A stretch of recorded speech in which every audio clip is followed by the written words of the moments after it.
पंचक चुड़ैल की कहानी। गांव के लोग कहते थे कि पंचक के दौरान किसी भी शुभ कार्य को नहीं करना चाहिए, क्योंकि यह समय अशुभ होता है। लेकिन गांव के बाहर बने एक पुराने हवेली में जो रहस्य छिपा था, वह पंचक के समय और भी खतरनाक हो जाता था।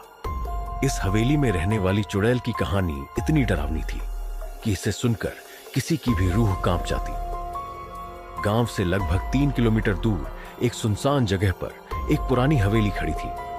हवेली बहुत बड़ी थी, लेकिन अब खंडहर में बदल चुकी थी। गांव के बुजुर्ग कहते थे कि यह हवेली कभी रजवाड़ों की थी, लेकिन एक दिन वहां कुछ ऐसा हुआ कि पूरा परिवार बर्बाद हो गया। कहते हैं कि हवेली की सबसे छोटी बहू सरोज बहुत सुंदर थी, लेकिन उसकी सौंदर्य ने ही उसके लिए मुसीबतें खड़ी कर दी। हवेली के मालिक के छोटे भाई ने उसकी हत्या कर दी और उसे हवेली के एक कुएं में फेंक दिया। मरने से पहले सरोज ने कसम खाई थी कि वह पंचक के दौरान हर किसी से बदला लेगी। पंचक के दिनों में हवेली के आसपास से गुजरने वाला कोई भी व्यक्ति वापस नहीं लौटता था। लोग कहते थे कि चुड़ैल उन दिनों और भी शक्तिशाली हो जाती थी। गांव वाले पंचक के दौरान हवेली की ओर देखना भी पाप समझते थे, लेकिन इन सब के बावजूद कुछ लोग थे जो इन बातों पर यकीन नहीं करते थे। उनमें से एक था अर्जुन, जो एक युवा और निडर लड़का था। कहानी की शुरुआत अर्जुन के दोस्तों ने उससे पंचक के दौरान हवेली में रात बिताने की शर्त लगाई। अर्जुन ने शर्त स्वीकार कर ली। उसने कहा, मुझे किसी चुड़ैल से डर नहीं लगता। मैं इस पंचक में हवेली में जाकर तुम्हारे सारे अंधविश्वास खत्म कर दूंगा।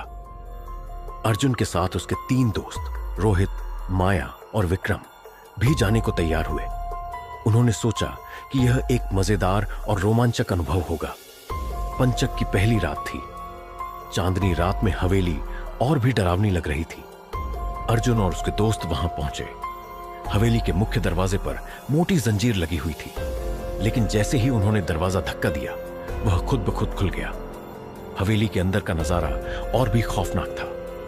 दीवारों पर अजीब सी पेंटिंग्स थीं, फर्श पर धूल की मोटी परत थी और हवा में एक अजीब सी सड़ी हुई गंध थी। जैसे ही वे अंदर गए, एक कमरे से किसी के रोने की आवाज आई। माया ने डरते हुए पूछा, यह आवाज कैसी है? शायद हवा होगी, अर्जुन ने कहा, लेकिन उसकी आवाज में भी हल्का डर था। वे आवाज की दिशा में बढ़े। एक बड़े से कमरे में उन्होंने देखा कि वहां एक पुराना दर्पण रखा था। दर्पण के पास पहुंचते ही अचानक उसमें से किसी ने अर्जुन का हाथ पकड़ लिया। वह चौंक कर पीछे हट गया, लेकिन वहां कोई नहीं था। पंचक की दूसरी रात और भी भयानक थी। हवेली के हर कोने से अजीब आवाजें आ रही थीं। अचानक एक सफेद साड़ी में लिपटी और खुले बालों वाली महिला प्रकट हुई। तुम लोग यहां क्यों आए हो? उसने चीखते हुए पूछा। उसकी आवाज इतनी डरावनी थी कि माया बेहोश हो गई। हम तुम्हें कोई नुकसान नहीं पहुंचाना चाहते, हम बस यह जानना चाहते हैं कि तुम्हारी कहानी क्या है, अर्जुन ने कहा। चुड़ैल ने कहा, मैं सरोज हूं। मुझे इस हवेली में मारा गया था। अब मैं पंचक के दौरान हर उस व्यक्ति को सजा देती हूं जो यहां आता है। अर्जुन और उसके दोस्तों ने सोचा कि सरोज की आत्मा को शांति देने का कोई उपाय होना चाहिए। उन्होंने गांव के पंडित से मदद मांगी।